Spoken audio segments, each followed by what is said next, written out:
Welcome to this explainer. We're going to jump right into a massive, frankly, urgent financial risk that a lot of businesses are completely ignoring right now, and that's ADA web compliance. But more importantly, we're going to talk about how to instantly protect your business. We're going to break down the hard data, the scary legal precedents, and a really elegant automated solution outlined by McCartney Multimedia to help you navigate what has essentially become a rapidly growing legal minefield. Okay, to really understand the scope of this, imagine this. 20% of the world's internet users have some form of disability, 1 in 5 people. Yet, they are functionally excluded from a staggering 97% of all websites. Just think about that for a second. That is a massive portion of the global population that's literally locked out of digital spaces, everyday shopping experiences, and basic essential services that, let's be honest, the rest of us just take for granted every single day.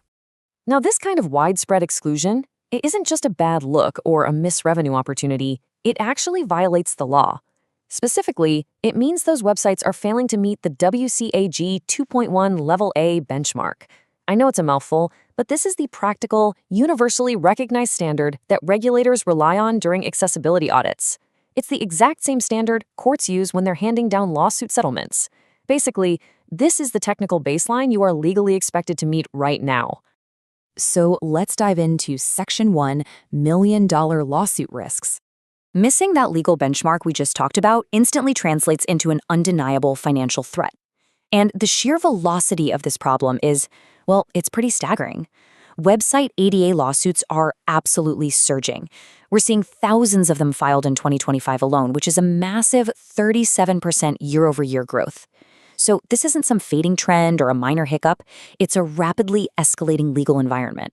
You've got plaintiffs' firms out there actively, continuously scanning the internet just to find non-compliant websites to target.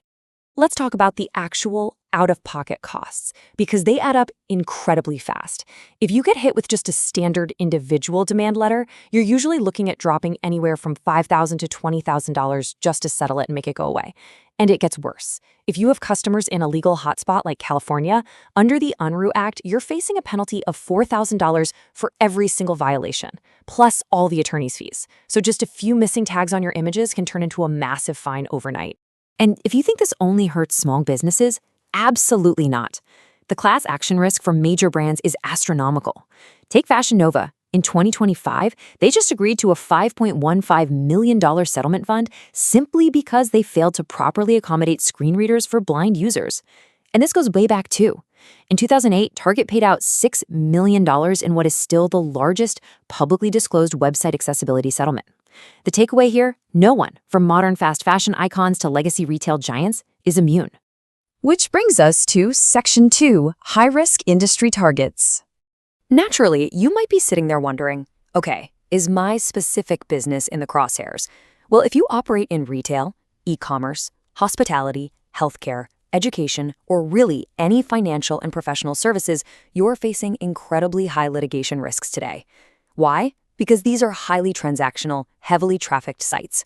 When accessibility barriers pop up here, they immediately block a user from buying a product, booking a room, or getting critical medical data.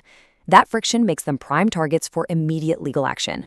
And it's not just private, opportunistic law firms filing these suits anymore. The federal government has fully entered the chat. The Department of Justice is actively enforcing Title III of the ADA. They recently went after major players like Rite Aid because their COVID-19 vaccine portal was inaccessible. They hit H&R Block just for missing basic screen reader code. They even targeted Peapod for inaccessible grocery delivery services. Regulatory scrutiny is literally at an all-time high. All right, let's look at Section 3, why current fixes fail. So how are companies actually trying to fix this? Usually, they're failing pretty badly. There's this stark contrast between the two most common Band-Aid solutions. On one hand, you have these free WordPress plugins. They seem super easy, right? But they routinely miss absolutely crucial requirements like proper image alt text, and they notoriously break the second you do a routine site update. On the flip side, you have manual developer fixes. These are agonizingly slow, incredibly expensive, and they require constant, tedious hand coding every single time you upload a new image or tweak a web page. At the end of the day, neither of these approaches actually reduces your long-term lawsuit risk. Thankfully, there's a better way. Let's move to Section 4, the McCartney AI solution.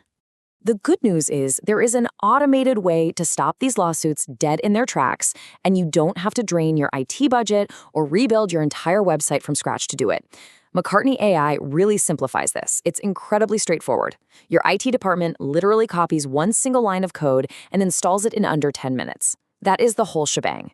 From there, the AI immediately takes over and automatically remediates your site to meet those strict WCAG Level A standards we talked about earlier. And the best part, machine learning works silently in the background to maintain that compliance, even as you make updates to your site. The real game changer here is the ongoing instant protection it provides. And it's highly affordable, starting at just $129 a month for sites with under 1,000 pages. For that, this tool continuously works across 10 different languages.